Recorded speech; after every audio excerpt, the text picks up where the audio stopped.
நம்ம Ashwin sweets and snacks export பண்றதுக்கு 7373041434 மற்றும் www.ashwinsweets.com கான்டாக்ட் பண்ணுங்க. தமிழகத்தின் பல்வேறு பகுதிகளில் மழை வெளுத்து வாங்கி வரும் நிலையில் முக்கிய சாலைகள் மற்றும் குடியிருப்புகளை மழைநீர் சூழ்ந்துள்ளது. தேங்கிய மழை நீரில் தத்தளித்தவாறே வாகனங்கள் சென்று வரும் நிலையில் ஆபத்தை உணராமல் சிலர் ஆற்றின் பக்கம் நின்று செல்ஃபி எடுப்பது, வீடியோ கால் பேசி வருவது அதிர்ச்சியை ஏற்படுத்தியுள்ளது. தொடர் கனமழை காரணமாக தேனி மாவட்டம் வைகை அணை முழு கொள்ளளவை எட்டியதால் கூடுதல் நீர் திறக்கப்பட்டது. பூங்காவின் இரு கரைகளையும் இணைக்கும் தரைப்பாலம் தண்ணீரில் மூழ்கிய நிலையில் இருபுறமும் அடைக்கப்பட்டு பாலத்தில் செல்ல சுற்றுலா பயணிகளுக்கு தடை விதிக்கப்பட்டுள்ளது. இருப்பினும் ஆபத்தை உணராமல் பொதுமக்கள் பாலத்தின் அருகே நின்று செல்ஃபி எடுத்துச் செல்கின்றனர்.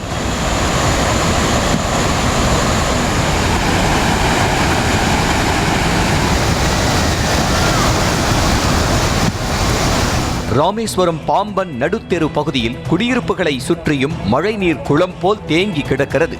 மேலும் மண் வீடுகளுக்குள்ளும் ஊற்று நீர் ஊறி வருவதால் மீனவ மக்கள் கவலையில் உள்ளனர்.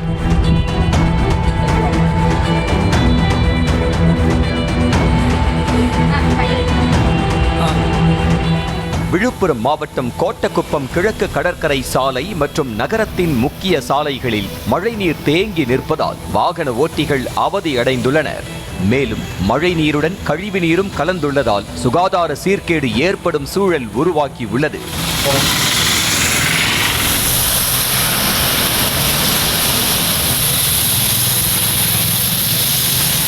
இதேபோல் தூத்துக்குடி மாவட்டத்திலும் தொடர் கனமழை பெய்ததால் ஆதிபராசக்தி நகர் முழுவதும் மழைநீர் சூழ்ந்திருக்கிறது.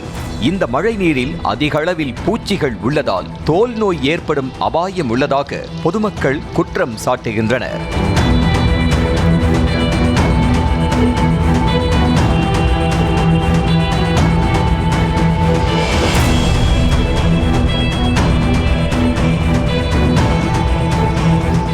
மதுரையிலும் தொடர்ந்து பெய்து வரும் மழையால் வைகை ஆற்றில் தண்ணீர் கரை புரண்டு ஓடுகிறது. மேலும் கல்பாலம் பகுதியில் மழைநீர் தேங்கி உள்ளதால் வாகனங்கள் தத்தளித்தவாறே செல்கின்றன. இதனிடையே சிலர் ஆபத்தை உணராமல் வைகை ஆற்றின் அருகே அமர்ந்து வீடியோ கால் பேசி வருவது அதிர்ச்சியை ஏற்படுத்தி உள்ளது.